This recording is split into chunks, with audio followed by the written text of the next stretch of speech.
Olá, operadores do direito, tudo bem? Primeiramente, queria pedir desculpas sobre o áudio de fundo no vídeo anterior. Na hora pareceu que o volume estava bom, mas eu ouvi de novo e ficou muito alto, quase sobrepondo a minha voz. Bom, erro de youtuber novo, vou tentar melhorar nos próximos, tá? Dito isso, sei que falei da série que faria sobre as estruturas do direito e sobre o direito brasileiro, mas minha esposa e eu, a gente estava conversando, né? E eu achei um tema bem legal e atual aqui, mais interessante pra gente falar nesse momento, né? Muita gente deve estar de cabelo em pé com o assunto do momento, que é o coronavírus. Cada hora uma notícia diferente e as informações sobre registros de surtos em diversos países, né? O ponto importante é que, recentemente, diversos países da Europa, em especial a Itália, tiveram registros de casos de surtos, causando atenção das autoridades sobre a vinda de pessoas de países europeus. Recentemente, tivemos também a primeira morte confirmada nos Estados Unidos pela doença, bem como outras notícias, de diversos casos de infecção espalhados por outros países da Europa e pelo Oriente Médio. Ainda a gente está distante de um caso de pandemia, mas acompanhando a preocupação mundial, a gente teve até mesmo o ministro da Saúde aí falando, sobre os brasileiros evitarem viagens ao exterior. E é verdade que as notícias do coronavírus são menos alarmantes que o medo geral faz parecer, considerando as taxas de mortalidade em contrapartida com as taxas de cura, por exemplo. Mas, sendo um vírus novo, o risco ainda é desconhecido, e as autoridades públicas estão levando isso bem a sério. O medo da desinformação tem associado até mesmo a cerveja Corona ao coronavírus, que inclusive tem causado medo em consumidores e reduzido o consumo da cerveja no Brasil, causando prejuízo a mar. E sobre essas notícias que eu citei, que deve estar aparecendo aí para vocês alguns pedacinhos aí no vídeo, eu vou deixar link aqui na descrição se vocês tiverem interesse para depois dar uma lida, tá bom? A questão que eu trago aqui hoje é do direito de consumidor, especialmente o direito de você cancelar a viagem pelo risco de doença. Mas antes, a gente tem que se guiar pela regra. Então eu vou falar para vocês um pouquinho sobre como funciona o cancelamento de viagem na regra geral prevista no que a gente tem normalmente pela lei. Qualquer compra feita à distância, pelo telefone ou internet, ela pode ser cancelada inicialmente com base no direito de arrependimento que é previsto no Código de Defesa do Consumidor e dá um prazo de 7 dias da data da compra para realizar o cancelamento sem custos. Isso vale para qualquer produto ou serviços, incluindo passagens aéreas. Especificamente sobre o mercado aéreo, a ANAC, Agência Nacional de Aviação, tem uma resolução, que é uma norma interna que trata sobre o assunto. É a resolução de número 400 de 2016, no seu artigo 11, limita o prazo de cancelamento para até 24 horas do recebimento do comprovante de compra, e especificamente para voos que ocorrem em até 7 dias ou mais da data da compra. Ou seja, compras de última hora com menos de 7 dias de antecedência da data do embarque não seriam consideradas para esse tipo de cancelamento. Esse entendimento é bastante razoável e já era abordado de forma mais genérica pelo Código Civil, que, na previsão geral sobre os contratos de transporte, tem no seu artigo 740 que se permite o cancelamento com restituição do valor pago, desde que feita em tempo da transportadora renegociar a passagem, ou seja, vender para outro interessado. Assim, é bastante razoável apontar que esse prazo de 7 dias para o cancelamento é um prazo razoável para a empresa poder vender o bilhete aéreo novamente. Importante citar também que esse cancelamento ele é aquele integral mesmo, que você devolve todo o valor pago, sem multas, e aplicável para passagens de compras de passagens aéreas comuns.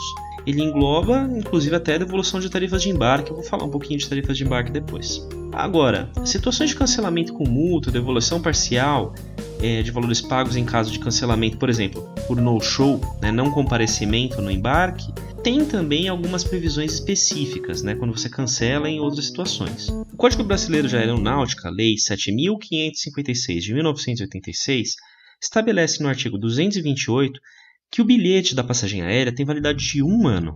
Isso significa que, mesmo após a data da viagem, o passageiro pode reclamar de volta ao menos parte do valor pago. Aqui depende, essencialmente, das regras de cada passagem adquirida, e deve estar devidamente expressa desde o ato da aquisição pela companhia aérea. Então, quando você vai comprar uma passagem, vocês vão ver que, por exemplo, você vai lá no site decolar.com, que seja, você vai ver que lá eles têm umas condições expressas sobre que tipo de passagem você está comprando, se ela é uma passagem promocional, se ela permite o cancelamento e quais são as taxas envolvidas. Isso tem que estar expresso desde o começo, tá? Caso as condições e as multas não sejam corretamente expressas, é possível até mesmo você pedir a anulação dessa cláusula na justiça e o ressarcimento dos eventuais danos que você tenha por ela. Essa condição está prevista inclusive até na própria resolução da ANAC, aquela resolução 400 que a gente falou agora há pouco, no seu artigo 5º, que ela fala que no processo de comercialização da passagem, ela tem que estar expresso exatamente todos os valores, origem, destino da passagem, e tem que estar expressos também as regras para não apresentação de embarque, que é o no-show, remarcação, reembolso e eventuais multas, tá? É importante dizer que as multas que venham a serem impostas por ausência de embarque, por exemplo, elas só podem chegar até o limite do próprio valor da passagem aérea. Ou seja, elas podem impor o cancelamento da passagem sem reembolso. E isso vale para todos os trechos de viagem, é importante pensar nisso daí, tá? Então, quando você está falando numa viagem de volta, que você na mesma passagem, então você vai ter questão de que você não comparecendo na ida, o trecho de volta também já é automaticamente cancelado. Isso também está previsto nas normas ANAC e também já foi validado pela Justiça. Eu vou deixar aqui também uma decisão para vocês verem. Com relação às normas ANAC, essa previsão ela está no artigo 9º e que fala que as multas não podem ultrapassar o valor do serviço, está bastante expresso, bastante claro, tá? Em situações como essa, portanto, o único valor que é possível você pedir de volta, também com relação à resolução da ANAC, parágrafo único do artigo 9, é o valor das tarifas aeroportuárias, ou seja, taxa de embarque e outras coisas que você tiver pago além do valor da própria passagem. Essa questão ainda está gerando um forte debate desde 2011, num projeto de lei do Senado de número 757 de 2011. No Senado ele já foi aprovado. Ele foi remetido para a Câmara dos Deputados, onde ele mudou de número e virou o projeto de lei 1424 de 2015, que foi apensado a outros dois projetos. O projeto de número 4.785 de 2012 e 6.716 de 2019. Todos esses projetos eles estão tratando de alteração do Código Brasileiro de Aeronáutica. Fazendo um resumo da sopa de números e letrinhas, o que importa que se discute aqui é a redução das multas e a limitação delas a um valor de 10% do valor pago pela passagem aérea. Mesmo todos os projetos na Câmara dos Deputados estando marcados como urgentes, mesmo de 2009, eles não têm movimentação desde 2013, porque na época os líderes da Câmara fizeram um acordo para não votar a matéria. E aí o caso ficou parado desde então, sem nenhuma nova remessa à votação. Importante a gente também ter consciência, aproveitando aqui, de saber que os nossos parlamentares estão sentados nisso e só ficam votando normalmente projetos de lei para ficar mudando o nome de rua, rodovia, estrada e ponte. A gente tem que saber cobrar os nossos parlamentares, tá, pessoal? Apesar disso tudo, a Justiça tem imposto por si mesma, limites para essa retenção chegando a valores de 5%, principalmente quando o cancelamento é feito antes da viagem e em tempo hábil para ela ser renegociada. Algumas decisões, na verdade, até elas são bastante mistas nesse assunto e elas chegam a impor categorias do que o juiz, o julgador, considera como razoável de multa a partir de data de quanto proximidade tem da viagem. Eu estou colocando para vocês aqui decisões do Tribunal de Justiça de São Paulo, tá? Que é a região onde eu moro. E antes de vocês dizerem que eu sou bairrista por fazer isso, eu só queria dizer para vocês que o estado de São Paulo, e sem maldades, é uma das melhores justiças do país. E também é comum que você tenha maior número de casos aqui, exatamente porque ele é o estado que tem maior economia do país. E ele acaba guiando, querendo ou não, as decisões no resto do país inteiro. É claro que você vai ter decisões, você pode ter decisões diferentes em outros estados, mas aqui é só para vocês tomarem como base, tá bom? E também é claro, eu também estou aproveitando o sistema do Tribunal de Justiça de São Paulo porque ele é o mais fácil de pesquisar, é o melhor para esse aspecto. Depois eu deixo também até o link aqui para vocês se vocês quiserem dar uma lida, tá? Mas se vocês não quiserem conhecer outras decisões, quiserem fazer pesquisas de decisões judiciais, eu vou deixar aqui também o link do Jus Brasil, que é um site conhecido, você não precisa nem ser jurista, não precisa ser da área do direito, só você pesquisar o que você quiser lá, você pode procurar algumas decisões, tá? Mas, na dúvida, consulte o advogado. Bom, voltando para o assunto, convém citar que a ausência da lei específica, apesar de tudo, existe uma portaria também validada pela ANAC, é a portaria número 676 GC5 de 2000 do comandante da aeronáutica, que limita as multas a 10% e também faz uma exceção ali para caso de bilhetes promocionais. Bilhetes promocionais você não teria essa multa, ela pode ter outras condições. O que eu achei curioso enquanto estava fazendo a pesquisa para esse vídeo é que eu não achei decisões judiciais que citassem essa portaria. Para falar a verdade, cheguei até a achar uma outra portaria que revoga essa que eu falei, mas que ela aparentemente foi invalidada pela ANAC. Mas eu não achei muita informação sobre isso, então eu peço desculpas de não trazer uma pesquisa tão certinha com relação a essa portaria especificamente, porque realmente está muito difícil de achar informação com relação a essa resolução em particular, essa portaria em particular. A partir disso, é importante a gente voltar a falar de passagens promocionais com preços reduzidos, em que normalmente você consta uma cláusula lá específica de não cancelamento. Essas cláusulas são consideradas válidas pela justiça, porque elas consideram que você tem condições que beneficiam tanto a empresa aérea quanto o próprio consumidor, porque ele teve acesso a um preço melhor.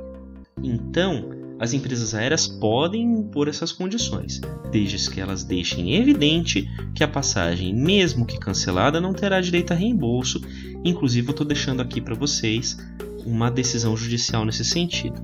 Então, resumindo as regras gerais, a gente pode dizer o seguinte, que para compras anteriores a 7 dias da viagem, cancelamento em 24 horas, não há multa. Para cancelamentos em 7 dias da data da compra, se ela for antes de 7 dias da data da viagem, também não há multa. Então vamos dizer o seguinte, eu compro uma passagem aérea que tem um voo agendado para daqui a 30 dias. A partir da data da compra eu tenho 7 dias para solicitar o cancelamento, sem multa. Beleza? E se eu passar desses 7 dias eu já posso começar a falar de multa. Agora, essa multa ela deve ser limitada a 10% do valor da tarifa. Embora não esteja claro quando ou não isso pode ser aplicado. Achei poucas coisas de decisão na justiça sobre isso, mas esse limite está sendo normalmente aplicado por todos os tribunais. Em caso de não comparecimento para a viagem, o chamado não-show, as multas podem ser muito maiores, inclusive removendo qualquer possibilidade de reembolso. Em casos de preço promocional, havendo expressa previsão e bem destacadinha, é possível que não seja permitido qualquer reembolso em caso nem mesmo cancelamento. Agora, que a gente já passou por todos esses pontos do cancelamento, das viagens aéreas em situações comuns do dia a dia, a gente vai pegar os casos especiais aqui em questão. Não existe uma regulamentação específica sobre os riscos de segurança ou saúde dos passageiros para fins de cancelamento de voo ou de compra de passagens aéreas. O que existe em muitos casos é a regulamentação de como lidar com situações de cancelamento ou atrasos. No geral, situações assim são vistas pelas normas gerais, como é o Código Civil. Vou explicar em um outro vídeo a diferença entre lei geral e especial, mas por hora só para resumir, leis gerais são aquelas que explicam e regulam coisas mais gerais, aplicáveis a um grande número de situações, ou contratos, como por exemplo locação, empréstimo, compra e venda e todo tipo de transporte, que é o que a gente tem no Código Civil. Agora, leis especiais elas são bastante específicas a um único assunto ou alguns poucos assuntos, como é o Código Brasileiro de Aeronáutica, e ele só se aplica no transporte aéreo, ele não pode ser usado, por exemplo, para outros tipos de transporte, como terrestre ou aquático. No Código Brasileiro de Aeronáutica, a única previsão interessante que eu achei para a gente falar aqui nesse vídeo é do artigo 168, que ele determina que o comandante da aeronave ele é autoridade para, vendo o risco dos passageiros, pedir o desembarque de pessoas ou cargas que entenda perigosas. Não há uma previsão expressa, mas eu entendo que uma doença grave infecciosa ela pode ser tomada com uma questão razoável para impedir o embarque ou solicitar o desembarque de alguém. Desde é claro que essa pessoa doente também não, por exemplo, esteja tomando medidas para prevenir a transmissão. É tudo uma área bem cinza aqui. E é de propósito, porque ela precisa ser adaptada no momento de acordo com as condições que sejam verificadas. Falando sobre normas gerais, existe no direito a previsão de 2 causas que permitem o não cumprimento ou o não cancelamento de uma obrigação, que são o caso fortuito e a força maior. Em ambos os casos, a gente está diante de uma situação imprevisível ou difícil de ser prevista. e que gera consequências inevitáveis. Sobre o conceito específico sobre o que é caso fortuito e o que é força maior, existem definições diferentes por vários autores.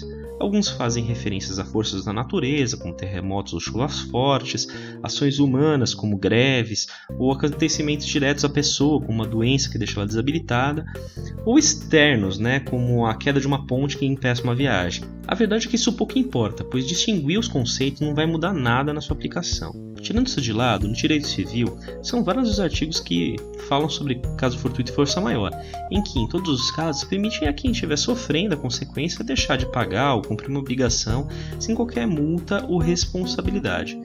O mais relevante é o artigo 393. No Código de Defesa do Consumidor, nos artigos 12 e 14, é determinado ao fornecedor de produtos e serviços a responsabilidade por risco à segurança dos consumidores. Mas essa responsabilidade está limitada ao produto ou serviço em si. A gente não pode dizer que em uma situação de crise de doença infecciosa no local de destino de uma viagem, haja culpa do transportador. Então, se a gente for analisar o caso da doença em si, da propagação de doença no local de destino, a gente teve, em situações parecidas, principalmente no caso do Zika vírus em 2016, em que órgãos de defesa do consumidor chegaram a analisar a situação de uma forma mais generalista. A interpretação que foi dada no caso foi aquela prevista nos incisos 1º e 5º do artigo 6º do Código de Defesa do Consumidor, que eles estabelecem como direitos básicos do consumidor a saúde e a segurança, e permitem que os contratos, inclusive, possam ser alterados em casos imprevistos. Em situação como essa, a gente tem exatamente uma situação imprevista, que é uma doença de risco global, e um contrato de transporte para aquela região que está sendo afetada. Então a pessoa poderia justificar que ela cancela a viagem por um justo motivo por conta disso. Na época do Zika, em 2016, diversas empresas aéreas chegaram a permitir o cancelamento e remarcação de viagens sem custo algum, principalmente para mulheres grávidas, tendo em vista o risco de saúde, mesmo sem decisão judicial, pressão de órgãos de defesa do consumidor. A gente tem aqui que destacar, por exemplo, as empresas como Latam, Gol, United, Iberia e British, que chegaram a permitir alguma medida nesse sentido. Com base em toda essa informação, eu entendo que é viável sim pedir o cancelamento de viagens aéreas pelo risco do coronavírus. É bom dizer que, como a situação de risco à saúde permite a alteração geral do contrato de compra das passagens aéreas, até mesmo passagens promocionais poderiam ser afetadas. Assim, o cancelamento geral com devolução dos valores pagos parece bastante razoável.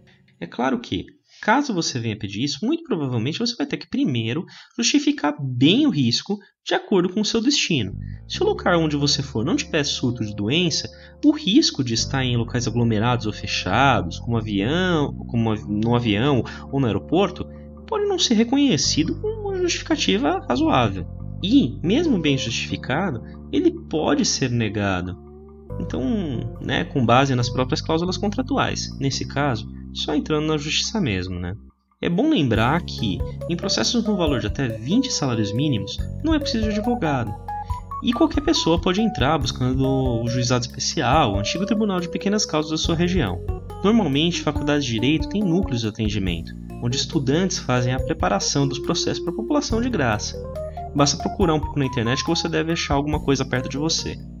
Para saber mais sobre juizados especiais, vou fazer ainda um vídeo. De toda forma, vou deixar aqui um link na descrição com uma página do proteste.org que fala um pouco sobre juizados especiais, tá? Bom pessoal, esse vídeo já deve estar dando pelo menos um período de duração. Eu não vou ficar aqui me alongando, então vou ficando por aqui. Um obrigado para você que ouviu tudo até aqui. Eu sou Tício, o Causídico. Por favor, deixe seu comentário, seu like, o seu dislike. Compartilha com seus amigos, familiares. Um abraço e até o próximo vídeo.